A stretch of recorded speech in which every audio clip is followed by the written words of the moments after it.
Hi friends, மகா Taylor and allrounder. இன்னைக்கு வந்து பிளவுஸோட பேக்னெக் டிசைன் தாங்க பார்க்க போகிறோம். இந்த சாரீ வந்து ஒரு மாதிரி கோல்டு கலரில் தெரிஞ்சிச்சு. ஆனால் உள்ள கூடி பார்க்கையில் உள்முந்தியில் பார்க்கையில் ஆஸ் கலர் மாதிரியும் தெரிஞ்சிச்சு. இந்த சாரீக்கு கிரீன் கலரில் ப்ளவுஸ் கொடுத்துருந்தாங்க. இந்த சாரீ எடுத்து இந்த கிரீன் கலர் ப்ளவுஸுக்கு டிசைன் பண்ணுங்க அப்படின்ற மாதிரி என்னோட கஸ்டமர் சொல்லியிருந்தாங்க. என்ன மாதிரி டிசைன் தைக்க போகிறோம் அப்படின்றத இந்த வீடியோக்குள்ளே போய் பார்ப்போம். வீடியோக்குள்ளே போகிறதுக்கு முன்னாடி மறக்காமல் என்னோட சேனலை சப்ஸ்கிரைப் பண்ணிக்கோங்க.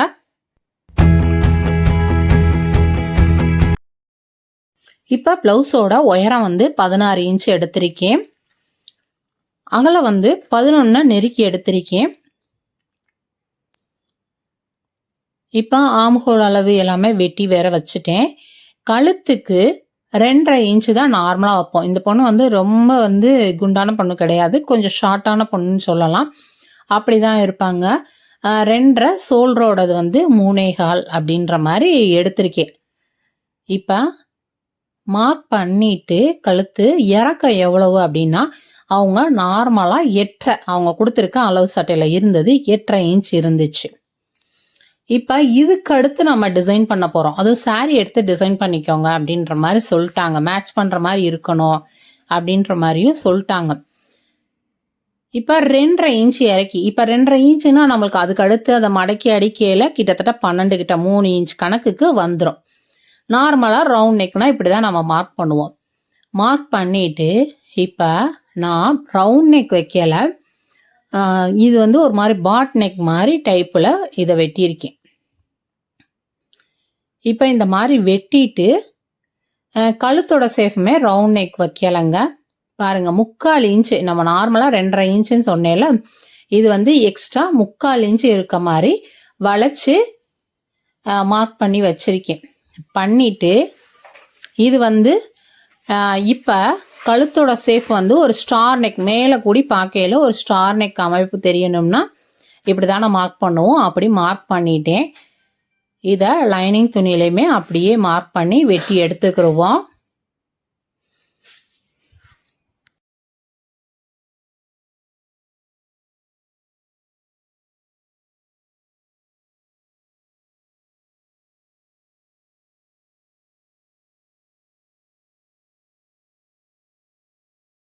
இந்த வெட்டின பீஸை திரும்பவும் இந்த மாதிரி மார்க் பண்ணி எடுத்துக்கிடுவோம்.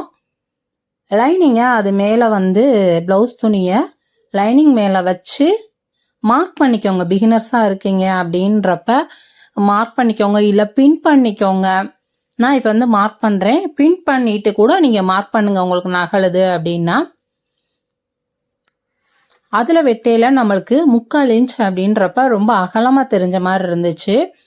இப்போ பாருங்க, இதை வெட்டிட்டு விரிச்சு காமிக்கையில பாருங்க, அவ்வளோ ஒன்றும் கீழே வந்து ரொம்ப அகலமாக இருக்க மாதிரி தெரியாது. இந்த துணியை அப்புறமேட்டு யூஸ் பண்ணுவோம், இப்போ இது தேவையில்லை. இதை வந்து சுற்றி ஒரு நார்மலாக இப்போ வெட்டின பிறகு சுற்றி ஒரு லைனிங் ப்ளவுஸு அடித்தா சுற்றி எல்லா பக்கமும் அடிப்போம் பாருங்களேன், அது மாதிரி அடித்து ரெடி பண்ணி வச்சுக்கிடுவோம். பெரட்டி விட்டு அடிக்கலைங்க, கழுத்தை நல்லா நோட் பண்ணிக்கோங்க. கழுத்து பகுதியை பெரட்டி விட்டு அடிக்கலை, ஜஸ்ட் வந்து மேலே வச்சு சுற்றி வந்து அடிச்சிருக்கேன், அவ்வளோதான்.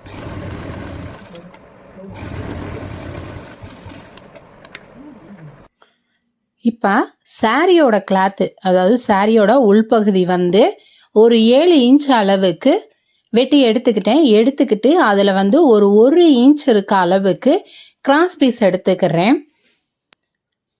ஒரு கழுத்து இறக்கத்தை பொறுத்து நம்ம எவ்வளோ தேவை அப்படின்னு பார்த்துக்கிட்டு ஒரு 2-3 பீஸாக கிராஸ் பீஸ் எடுத்துக்கிடுவோம்.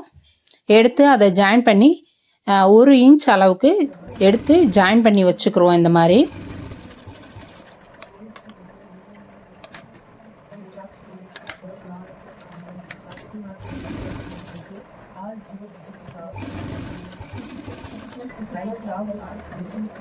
இப்படி 1 இன்ச் அளவுக்கு வெட்டி ரெடி பண்ண பிறகு இந்த துணியை வந்து இப்படி 2ஆக மடிச்சிடணும். மடித்து கழுத்துக்கு வந்து சுற்றி பைப்பிங் மாதிரி கொடுக்க போகிறோம். சாரியோட கிளாத்தை வந்து பைப்பிங் கொடுக்கையில் ரொம்ப அழகாக இருக்கும். லேஸு இந்த மாதிரி வந்து கரெக்டாக இதுக்கு கலர் அமையாதனால தான் இந்த சாரி எடுத்து இது வந்து பைப்பிங் கொடுக்குறேன். ஒருவேளை உங்களுக்கு சாரியோட கலரில் கரெக்டான லேஸ் கிடைச்சாலும் கூட வச்சு அடிச்சுக்கோங்க. அது வந்து இன்னும் கொஞ்சம் ஈஸியாக இருக்கும். நம்மளுக்கு சேலையும் சுற்று சுற்று வந்து பத்தாமல் போகாது. இப்படி சுற்றி ஒட்டை வெட்டி விட்டுட்டு சின்ன பைப்பிங்க உருட்டி அடிக்க போகிறேன்.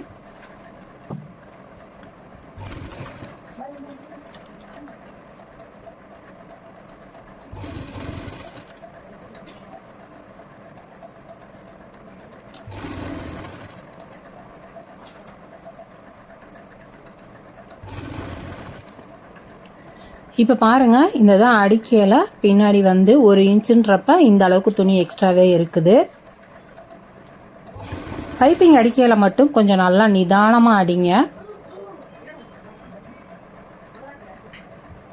நல்லா உருட்டு சைஸாக கிடைக்கும். லைட்டாக நான் கொஞ்சம் வெட்டி விட்டுட்டு அடித்தா சின்ன பொடி சைஸாக கிடைக்கும். ஒருவேளை வெட்டாமல் அப்படியே உள்ளே விட்டு துணியை இருக்கிறதுக்கெல்லாம் வச்சு லைட்டாக அங்கனங்கன்னா வெட்டி விட்டுட்டு பரட்டி அடிச்சிங்கன்னா கொஞ்சம் நல்லா உருட்டு சைஸில் கிடைக்கும். நான் சுற்றி வெட்டி விட்டேன்ல. இப்போ கழுத்தோட பைப்பிங் வச்சு முடிச்சிட்டோம். ஒரு சிலவங்க லேஸ் விரும்ப மாட்டாங்க. அப்படின்றப்ப இந்த மாதிரி சாரியோடதும் வச்சாலும் ரொம்ப அழகாக இருக்கும். பைப்பிங்கை முடிச்சுட்டு ஓரத்தையும் அடிச்சுக்கிறேன். டாட் பிடிக்கிறதையும் சுற்றி வந்து ஒரு லேஸ் அடிச்சுக்கிருவாங்க. ஒரு 1/2 இன்ச் அளவுக்கு சுற்றி மார்க் பண்ணிவிட்டு அடிக்கிறனால அடிங்க. இப்போ நான் ஒரு 1/2 இன்ச் அளவுக்கு கழுத்தை பைப்பிங்கை தாண்டி தள்ளி அடிக்கிறேன். இந்த லேஸ் வந்து இந்த சாரியை பார்க்கையில் கொஞ்சம் கோல்டன் கலரில் தான் தெரிஞ்சிச்சு. காப்பரும் நேஸும் மிக்ஸ் ஆகையில் கோல்டன் கலர் மாதிரி தெரிஞ்சனால கோல்டு கலர் லேஸ் யூஸ் பண்ணியிருக்கேன். காப்பருமே ரொம்ப கரெக்டான காப்பராக இல்லைங்க.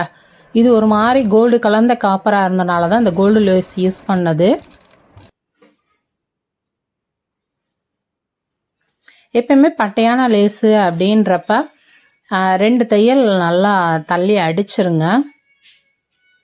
அந்த முக்கோணமாக இருக்கிறதுகளெல்லாம் அடிச்சிருவோம். நம்ம அதையும் கூட ஜிக்சாக் மாடல்லாம் அடிச்சிருவோம். இதில் வந்து அப்படி அடிக்க முடியலை. சின்னதாக ஒரு மாதிரி நல்லா அழகாக இருந்துச்சு இந்த லேஸு. அந்த இடங்கள் அடித்து பார்த்தேன், அடிக்க முடியலை. இப்போ இந்த பைப்பிங் வச்சோம் பாருங்களேன், அது கொஞ்சம் தூக்குன மாதிரி வெளியே தெரிஞ்சுக்கிட்டு இருந்துச்சு.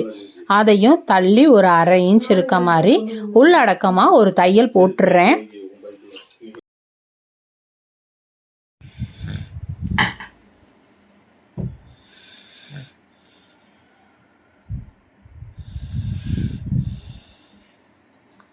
இப்போ அடித்தாச்சுங்க. அடித்த பிறகு பாருங்கள், நீட்டாக இருக்குது, துணியும் விலகாது. இப்போ வந்து நம்ம கழுத்தோட பகுதி வெட்டி வச்சுருந்தோம் பாருங்களேன், அந்த கிளாத்தை எடுத்துக்கிடுவோம். இந்த இதில் வந்து தான் நம்ம டிசைனே பண்ண போகிறோம்.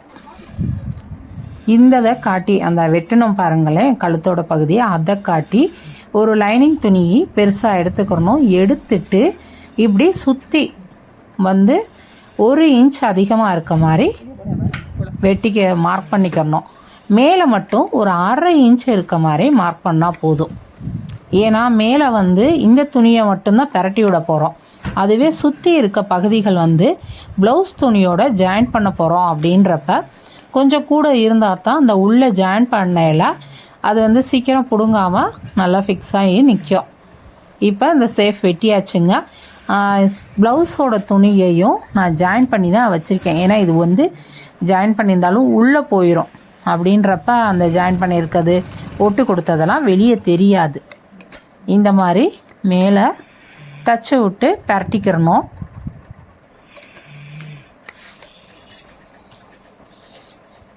இப்போ இந்த மாதிரி லைட்டாக வெட்டி விட்டுட்டு பரட்டிக்கோங்க. பரட்டின பிறகு பாருங்கள், சுற்றி ஒரு அமுக்கு தையல் மாதிரி போட்டுக்கோங்க. ஏன்னா நம்ம வந்து இதில் வந்து என்ன டிசைன் பண்ண போகிறோம் அப்படின்னா, லேயர் அடுத்தடுத்து 1 இன்ச் அளவுக்கு துணியை வரிசையாக அடுக்கி டிசைன் பண்ண போகிறோம். அதுக்கு லைனிங் துணி மேலே மட்டும் வச்சோம்னா அடுத்து பரட்ட முடியாதுன்றனால இந்த மாதிரி அடித்து முதலையே பரட்டி வச்சுக்கிறோம். தைக்கிறதுக்கு முன்னாடியே இது எப்படி தைச்சா நல்லாயிருக்கும் அப்படின்னு கொஞ்சம் யோசித்து பண்ணணும்னா எந்த டிசைனும் சூப்பராக இருக்கும். அப்படி தான் இந்த டிசைன் சுற்றி தச்சு வச்சிட்டேன்.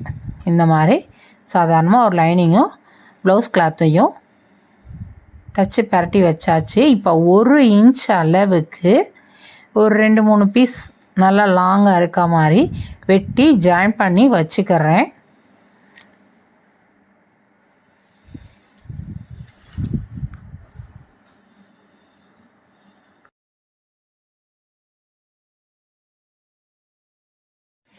சாரியோட கிளாத்தும் ப்ளவுஸோட கிளாத்தையும் மாறி மாறி வந்து நம்ம வச்சு வரிசையாக ஸ்டிச் பண்ண போகிறோம். அதுக்காக தான் 1 இன்ச் அளவுக்கு 1 இன்ச் இல்லைன்னா 1.5 இன்ச் அளவுக்கு கூட எடுத்து இந்த மாதிரி டபுள் சைடாக மடக்கி அடித்து வச்சுக்கோங்க.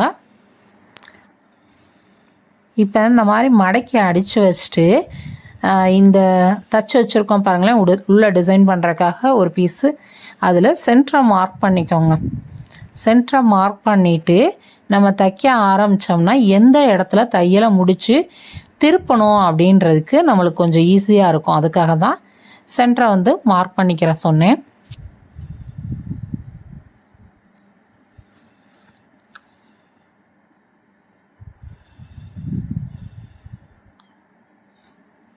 இப்படி கரெக்டாக சென்டரில் வச்சு அப்படி திருப்பிட்டா ஈஸியாக இருக்கும். அதுக்காக தான் சென்டரில் வந்து மார்க் பண்ண சொன்னேன். முன்னக்கூடியே வெட்டிடுங்க. வெட்டிட்டு முடித்தா இன்னும் கொஞ்சம் நீட்டாக இருக்கும். அடுத்து காட்டுறேன் பாருங்கள். இப்படி முன்னாடியே வெட்டிடுங்க. முன்னாடியே வெட்டிட்டா முடிக்கிறதுக்கு கொஞ்சம் ஈஸியாக இருக்கும். இப்படியே இந்த பீஸ் ஃபுல்லும் அடித்து வச்சுருங்க. அப்போ அதுக்கேற்ற அளவுக்கு நம்மளுக்கு துணி இருக்கணும். இப்போ இந்த ப்ளவுஸ்லையுமே கை வந்து பஃப் கை அப்படின்றப்ப துணி அதுக்கே நிறைய யூஸ் ஆயிடுச்சு. சாரியோட கிளாத் கொடுக்கல அப்படின்னாலாம் இந்த டிசைன் பண்ணியிருக்கவே முடியாது. சாரியோட கிளாத்தை வந்து எடுத்துக்கோங்க, நான் எக்ஸ்ட்ரா கூட கிளாத் ஜாயின் பண்ணிக்கிறேன் அப்படின்ற மாதிரி யோசிக்கிறவங்க தான் இந்த டிசைன் வைக்கணும். இப்போ இந்த மாதிரி தச்சுட்டு லைனிங் துணி வெளியே தர்ற மாதிரி இந்த மாதிரி வச்சு நீங்கள் சுற்றி தையல் போட்டிங்கன்னா ஈஸியாக இருக்கும். பரட்டி விட்டு அந்த லேயர் லேயராக இருக்கிறதில் அடிக்கிறத காட்டி இந்த மாதிரி பரட்டி விட்டு லைனிங்கில் அடிக்கையில் ஈஸியாக இருக்கும்.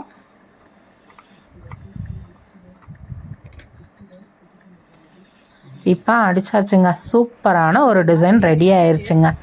இந்த டிசைனை இப்போ நான் எங்கே வச்சு தைக்க போகிறோம் அப்படின்னா, வந்து ப்ளவுஸோட கழுத்து உயரம் எவ்வளோ இருக்கணும் அப்படின்னு நம்ம அளந்தோம்ல, அந்த இதை மார்க் பண்ணிட்டு தான் இதை வச்சே தைக்கணும். அவங்களுக்கு வந்து 8.5 இன்ச் வேணும் அப்படின்ற மாதிரி அளவு ப்ளவுஸில் கொடுத்துருந்தனால 8.5 இன்ச்சுக்கிட்ட மார்க் பண்ணிவிட்டு பின் பண்ணி வச்சுக்கிறேன். அப்போ தான் நகலாமல் இருக்கும். பிகினர்ஸ் எப்பயுமே இதை வந்து கொஞ்சம் பின் பண்ணி வச்சுக்கோங்க. பின் பண்ணுறோம் அப்படின்றப்ப ஒரு 2-3 இடங்கள் அப்படின்னு இல்லாமல் உங்களுக்கு எப்படியெல்லாம் தோதாக இருக்கோ அந்த இடங்கள்லாம் பின் பண்ணி வச்சுக்கிட்டிங்கன்னா உங்களுக்கு வந்து தையல் வந்து ஃபினிஷிங் வந்து நல்லா தைக்கிறவங்களுக்கு கொஞ்சம் ஈஸியாக இருக்க மாதிரி இருக்கும்.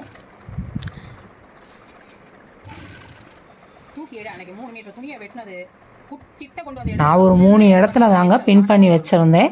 2 பக்கம் கார்னர், சென்ட்ரு, அப்புறம் அவ்வளோதான் 3 இடம்தான். இப்படி கொஞ்சம் கொஞ்சமாக தைக்க தைக்க பின்னை வந்து எடுத்துடுறது. இப்போ இதில் கொஞ்சம் வெடைச்ச மாதிரி தெரியுது பாருங்களேன், தூக்கிக்கிட்டு இருக்க மாதிரி. இது வந்து ப்ளவுஸை நம்ம இழுத்து போடையில் ரொம்ப நல்ல நீட்டாக டிசைன் சூப்பராக தெரியுங்க. இப்போ ஒரு சாஃப்டான கிளாத்தில் இப்படி கனமாக அடுத்தடுத்து லேயராக டிசைன் பண்ணுறோம் அப்படின்றப்ப கொஞ்சம் தூக்குன மாதிரி தான் தெரியும். தச்சு அதை வந்து நம்மளோட உடம்புல போடையில் இழுத்து போடையில் அந்த டிசைன் ரொம்ப சூப்பராக இருக்கும். அதே போல் ப்ளவுஸில் இழுத்து நம்ம கொக்கி மாட்டையில் இந்த இடமும் அமுங்கி நம்ம நார்மலான ப்ளவுஸ் மாதிரி இருக்கும். இப்போ புதுசாக தைச்சிருக்கோம் அப்படின்றப்ப கொஞ்சம் வெடைச்சிக்கிட்டு தான் இருக்குது. நடுவில் வந்து இந்த மாதிரி ஒரு பூவை வந்து காப்பர் கலரில் இருந்ததை வச்சு மேலே ஒரு தையல் போட்டுக்கிறேன். இந்த ப்ளவுஸை எண்டில் நான் காமிச்சிருக்கேன். எவ்வளோ அழகாக சூப்பராக இருக்கும் பாருங்கள். கை டிசைனுக்கும் கழுத்தோட டிசைனுக்கும் இந்த ப்ளவுஸ் ரொம்ப சூப்பராக அமைஞ்சிருந்துச்சு. இந்த டிசைன் எப்படி இருக்குது அப்படின்னு சொல்லி எனக்கு கமெண்டில் சொல்லுங்கள். இந்த வீடியோ உங்களுக்கு பிடிச்சிருந்துச்சுன்னா லைக் பண்ணுங்கள், கமெண்ட் பண்ணுங்கள். மறக்காமல் என்னோடய சேனலை சப்ஸ்கிரைப் பண்ணி வச்சுக்கோங்க. இந்த மாதிரி டெய்லரிங் வீடியோ நிறைய அப்லோட் பண்ணியிருக்கேன், மிஸ் பண்ணாமல் பாருங்கள். ஓகே, தேங்க்யூ, பாய்.